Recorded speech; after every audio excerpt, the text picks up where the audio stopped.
Swasti Bhattacharya, and I met Bev at a basketball game.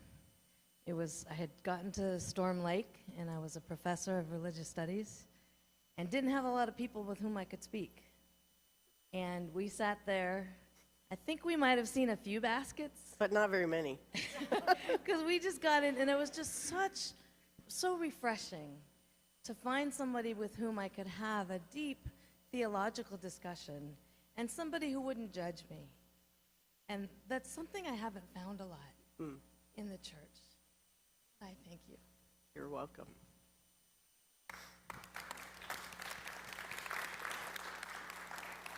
And it's because of Swasti's invitation to me that I spent a month in India, 3 weeks at an ashram with her and a bunch of women.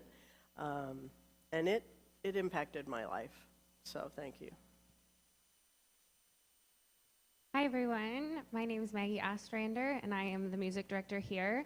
And Bev is the third senior pastor that I've worked with in my still relatively new career, but also she is the senior pastor that I have worked with the longest, because my previous two were only 2 years each. And so I have learned a lot working with Bev, and one of the things that, she came into my life right when, the same time that Mr. Judabug, who I don't know where he's at, if anybody sees him, send him back to me at some point.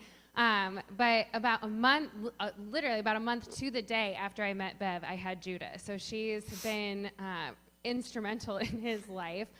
But very early in our working relationship, she said, "Oh, go ahead, yeah, you can bring him to your staff meetings." We were having trouble finding a daycare provider that we really trusted, and she said, "Oh, just go ahead and bring him to church." So I had a little bassinet in my office for the first 8 to 10 weeks of his life, and he came to staff meetings, and that really it illustrates how Bev has been towards me and my family in our time here. But one thing I want to thank her for especially is how she has supported me as a professional. Before Bev arrived here, I had no idea really that there was such a thing as a bunch of church music nerds who get together every couple of years and learn even more about church music. And it was something that I had not been looking for. But when Bev arrived, she said, "No, there's this wonderful organization, you have to be part of it. And every 2 years, you're going to go to this conference with me. We're going to establish a continuing education budget for you, and you are going to do these things." And it has really made a difference. It has not forced me, but it has allowed me to grow as a church musician. It has made me a better church musician, and a happier one too, because finding out about this whole other area of my professional life, I can honestly say there have been times over the past couple of years that maybe I wouldn't have made it if I wouldn't have had the community and just the support in order to turn to other folks. And I know so many other church musicians who don't have a pastor who values the continued development of their musicians in that way. And so I feel really lucky and privileged to have gotten to work under one, because now hopefully I get to keep my continuing ed budget going forward, but it really makes a difference. And I know so many people for whom they have to pay for those conferences out of their own pocket. And being a younger person, that's not the easiest thing to do. So I have appreciated how much you valued the music here at Walnut Hills, how you've sung in the choir, how you have just supported me in terms of doing whatever I want to do and trying new things. And so I'm really going to miss that, and I just thank you, because I know for sure that I'm a better church musician than I was 6 years ago. So thank you. You're welcome.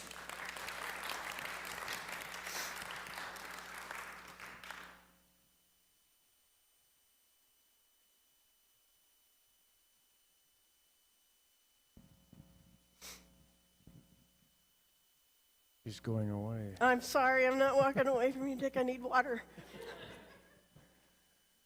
I'm Dick Clark. I'm a retired minister, retired 11 years ago, and so I'm 11 years ahead of you. Bev and I are different in a lot of ways. I tend to take a very I don't know, left-wing radical position on a lot of things. And Bev has a wonderful way, even though she may be left of center, she has a yeah. wonderful way of including everybody. And I can tell you that there are times in my ministry that I really got tired of people who did that. And I wasn't quite sure whether, you know, there was room for all of us, but you were able to do that in a way that I have not seen anybody, and I really appreciate it. And that may not sound like a compliment, but No, it does. but Thank you. It really is. Thank you. I get it. Thank you.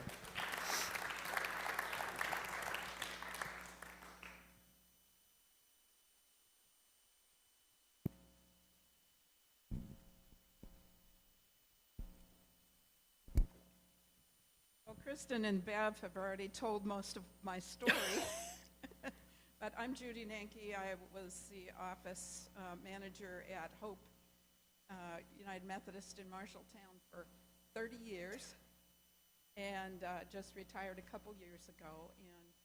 And the second set of pastors that I had at Hope included Bev, and I credit her with my early positive experience with the church in that role as secretary and office manager to my good experiences with Bev at that time. And as she explained, we had known each other anyhow from when she was at Melbourne. So I was just thrilled that we could share her at Hope then for a few years. And even after she left Hope, and when she went to Slater and Sheldall, and even when she was trying to decide whether to take that appointment, we made a trip over in my car so that no one in Slater or Sheldall would see 4-piece on her car trolling through town, checking out the church and the parsonage. It was a quick trip at the end of the day. One day, I think we headed out at 5 o'clock when I got off work, and I made this trip to Slater and Sheldall, and we drove around town so she could check out the new place. And the next morning, she told me yes. But even after she left, she would come back to Marshalltown for the next, I don't know how many years, 5 years, for haircuts about every 6 weeks. So every time she came back to town, we'd have lunch or supper or whatever, depending on the timing of the haircut. And then there were times that she would forget when her next haircut was. And so she'd call me up at the office and say, when was my next haircut? So once, I know I said this 2 years ago, once a secretary, always a secretary to Bev. When they moved her on to, I believe, Storm Lake, when she finally left Slater and Sheldall, she finally got a new hairdresser. So that kind of ended the lunches. I was a little bit sad about that because we'd had a lot of good times, a lot of good discussion. But just recently, as she said, I went for a week with her to Tennessee and back. And we talked all the way out and all the way back, so we caught up quite a bit in that week. So I'm happy to be here today, and I'm happy to have known you all these years, Bev, and I celebrate with you. Thank you.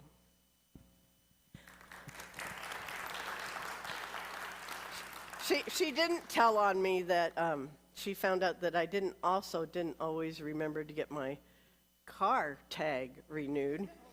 And so I said, put it on your calendar. And so she would remind me that I needed to go get to the courthouse and get my car tag sticker. So you're learning things about me? Yeah, you keep your mouth shut. Uh-oh.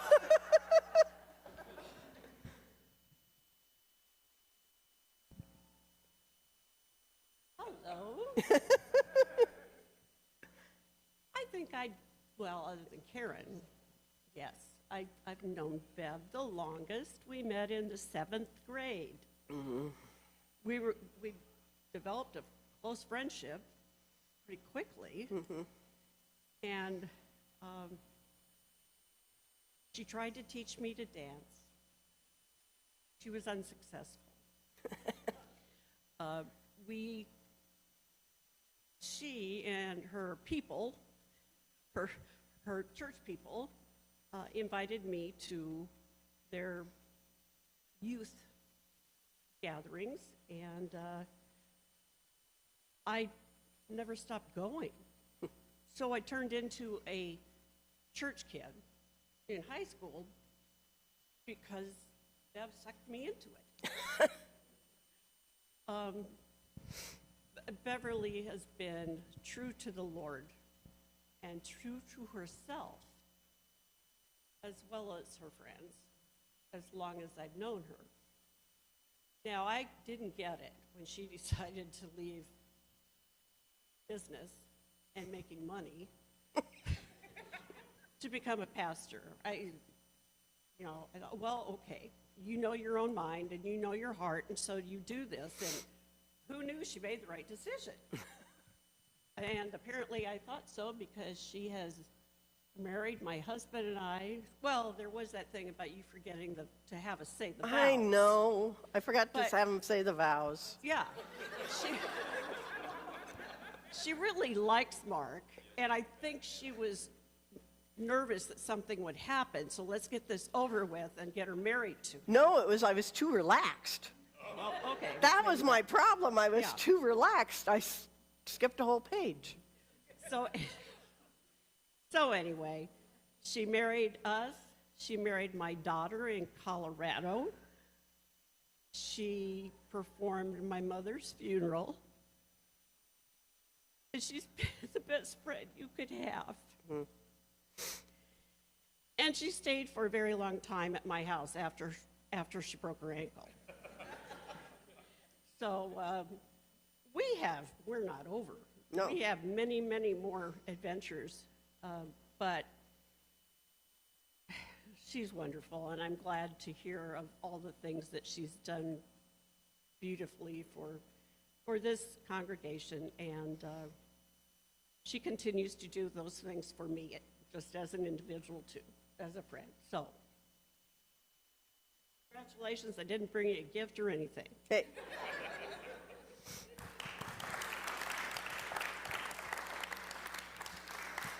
But she's going to give me a gift because the Mara Burmese group thought that my retirement was like last month. And so two of the leaders brought me a gift in Thanksgiving for how welcoming and loving I've been. They had me almost in tears. And they gave me woven material that they all have like suit coats out of and other things. And I had commented how beautiful, it's bright red. I mean, it's red and yellows and whatever. Anyway, so the first thing I did was call Twyla and said, "Can you make me a suit coat out of this?" And she said, "When do you want it?" And I said, "Oh, I don't care when." She says, "Oh, yes, then I will." So that's my gift. Well, speaking of gifts, I believe Betty Van Wert has a gift for you, Bev.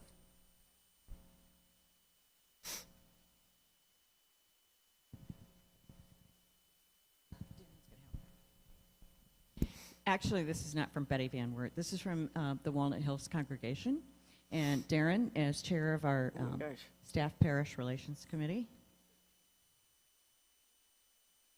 Well, okay. It's not terribly heavy. But this is a gift that we hope that you will have in your home, a memento of us here at Walnut Hills and commemorative of your retirement. Okay, who tied these bows? Christine Milburn and I tied it back together yesterday after we looked at it. Hey. Yeah, I got there 2 minutes too late with Daryl on Thursday night to pick it up, so Daryl was gracious enough to pick it up and said it looked lovely, but I hadn't gotten a chance to see it in its finished product state yet, so. Yeah, it should just lift straight off of there. Oh, and there's lots of tissue paper. And then maybe after you take a look at it, Darren can hold it up and we can look at the words. Wow. I don't know if you like sticks, Oh but my gosh. it's a Lazy Susan. It's it's- basically the 4 seasons. And the words around the outside are, the secret to life is enjoying the passage of time, enjoy the changing seasons, explore, relax with love from Walnut Hills, UMC 2021. Wow. Thank you. That's gorgeous.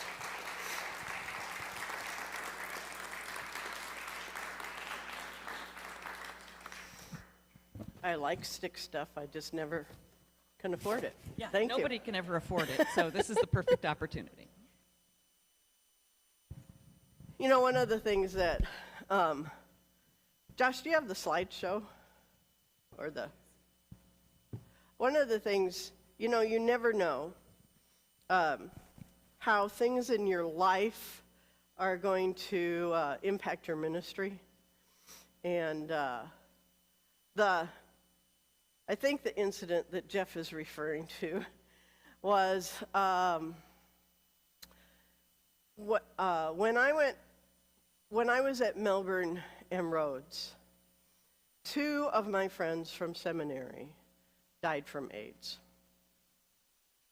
And there was a mayor of Melbourne who had lived in town with his partner for 14 years and had not been really welcomed by the previous pastor, but of course I welcomed him, and he was a PK.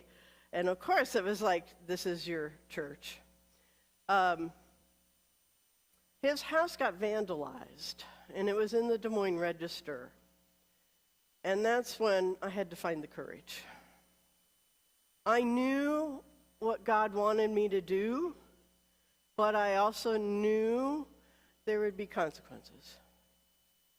But I stood up against hate, and I stood up and shared my journey of Christian understanding around LGBTQ and how I had come to God had led me to a position that God loved them, and the same way God loves all of us.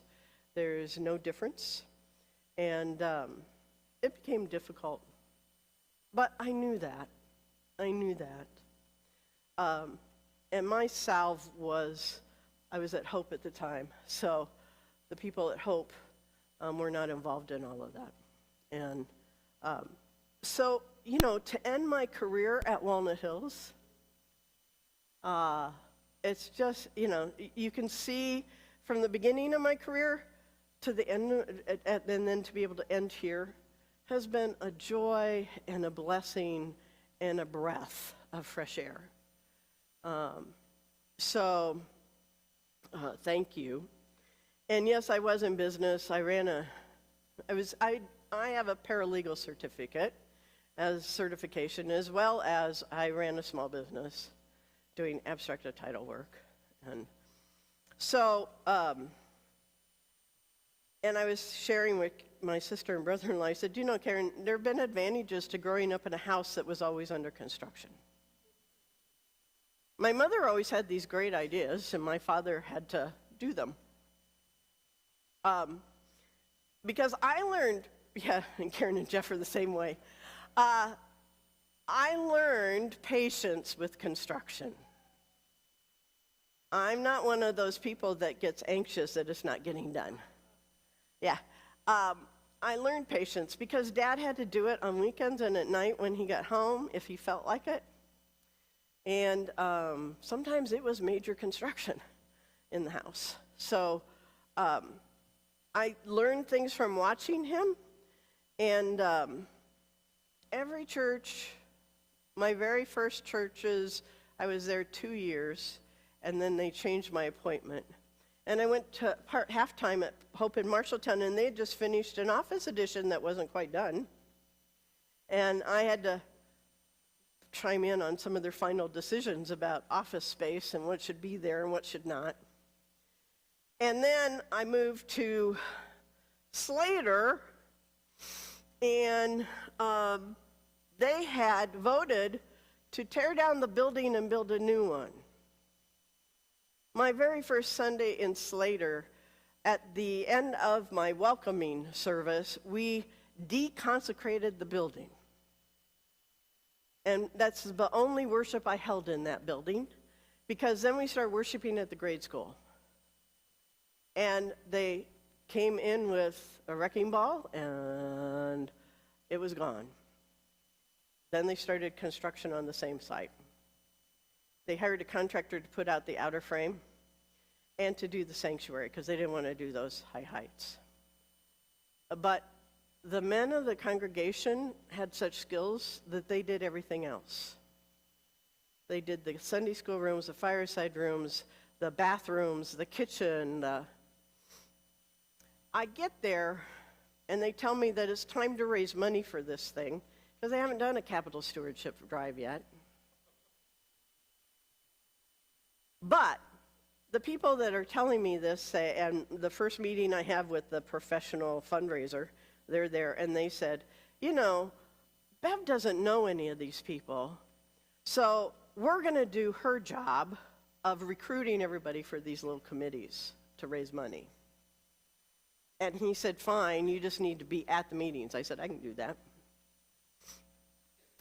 Get done building that building and decorating it.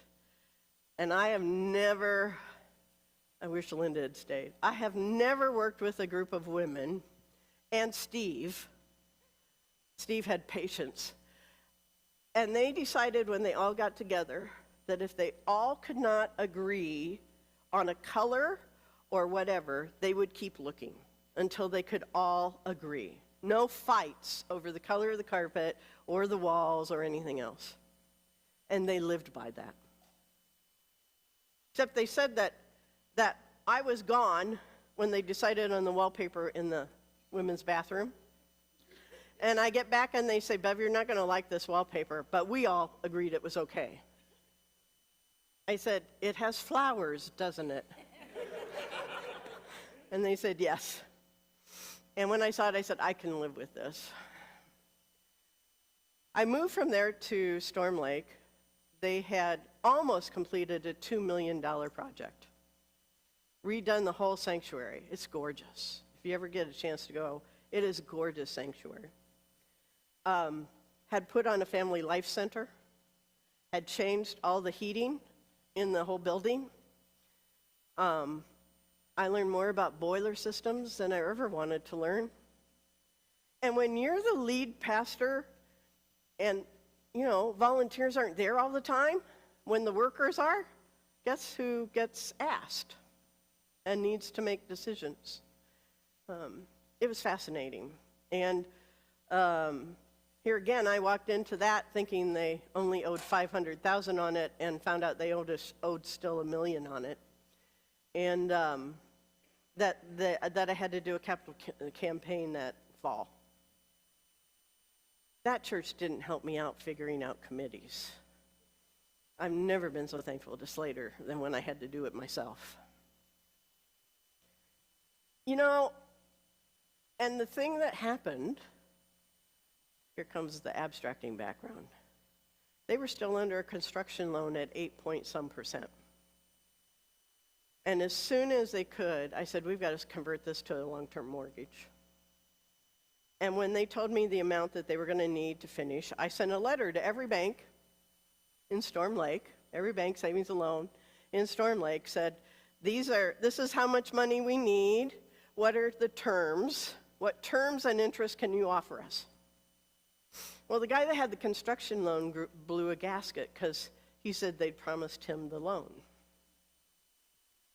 Luckily, the people that had talked to him, who were his friends, said, no, we didn't promise you the loan. And we ended up with a 4.25% interest rate. I would never have known how to do that if I hadn't been doing all this abstracted title work and dealing with bankers all the time in my previous job. I would not have known how to read a lease on a cell tower if I had not been doing all this abstracted title work and reading legal documents for years. And I can tell you, Julie McLean is one of the best attorneys I've ever seen. You never know what experience, Ryan, you never know what experiences you've had that are going to be called on in ministry because everything is unusual. Everything is different. And God has put me in places that I kind of went, really? And yet, what I thought I was going to accomplish was not what was accomplished, but when I look back on it, I can see it. I can see it. So thank you all very much. And for this congregation ending my 32 years in a place where I could talk about my LGBTQ friends and the struggles, and a place that I could say yes, and where you came to me. I mean, Walnut Hills people, this is the non-pastor-led congregation, in that if you came to me with an idea, I hoped that you would do it, and said yes.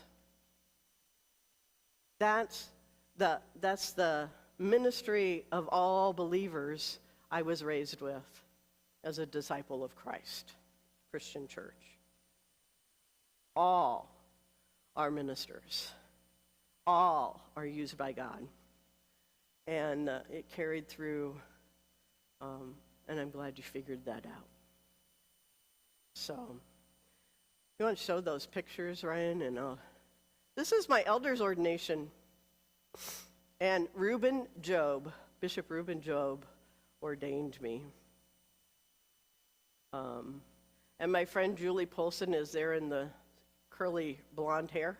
And next to her was my one of my college roommates. And they were both elders in the United Methodist Church before me. So, Rhodes, there's the Rhodes Church. And Melbourne. And that's Hope in Marshalltown, just so you get some idea. And here, that top picture, that top sketch is the old church. I was told that that when the wind blew, you could feel it on the inside. And we worshiped in a grade school for a year, a little over a year.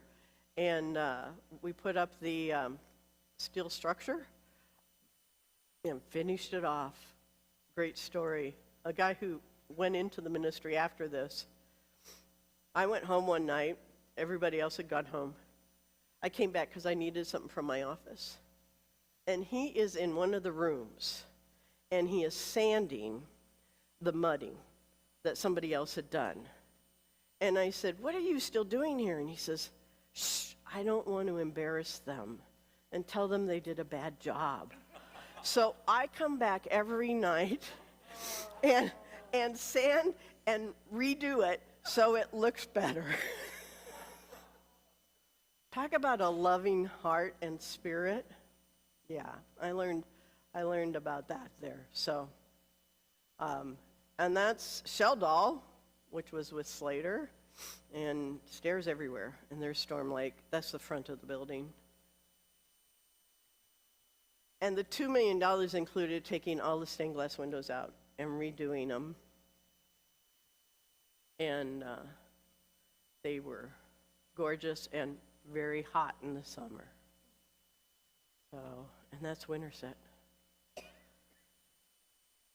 that's here. And I have to say, that's one of my favorite internal decoration of this space for a worship series from Marsha McPhee. So, and we burned that mortgage.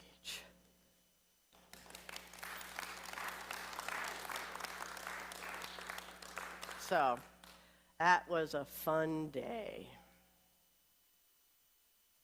That, for you Walnut Hills people, I also, through my career, went on the Washington, D.C. and New York trip for seniors. In that red circle is Bethany Johnson Willers. And she recognized me before I ever recognized her or remembered. And Bethany, for those of you who don't know, is a United Methodist pastor, and she's serving in England and Wales in the Methodist Church. And I got my doctorate of ministry while I was at Slater. Basically, I'd been there 3 years, and I asked if I could do this, which meant I spent 3 weeks every summer at the University of Chicago, and worked with them on my sermons, worked with a group of people in the congregation on my sermons throughout the year, and they told me, the staff parish group at that time said, well, so this is 3 years long, so that means you're going to stay at least 3 more years. We'll do that. And that was an unusual group because a Lutheran bishop had written a letter to all the women Lutheran pastors and said, if you want to move into large churches, do this demon in preaching. And so we were majority women. There was only like 5 guys in my class. So we had a good time. Thank you. Thank you for sharing your hearts. Thank you for sharing your time. Thank you for supporting and encouraging me, taking care of me when I needed taking care of. And now I'll see if I can not cry while Maggie sings the song that we decided she would sing. But, you know, when my mother died and I asked Linda and Maggie to sing and play at my mother's funeral, this is the piece that Maggie sang.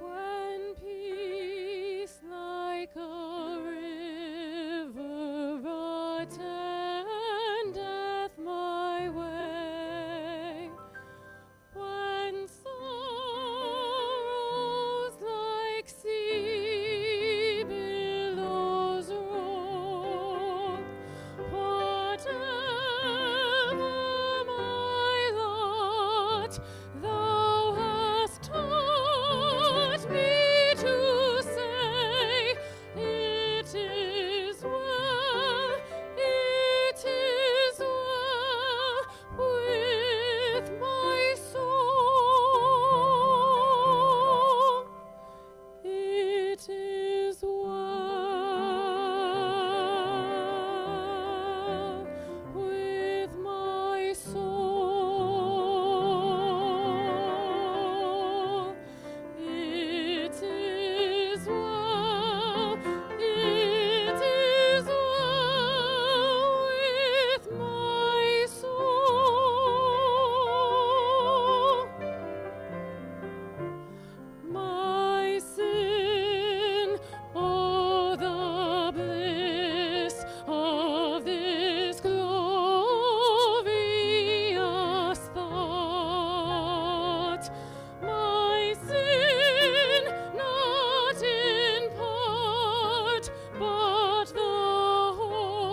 my soul, and may it be well with yours.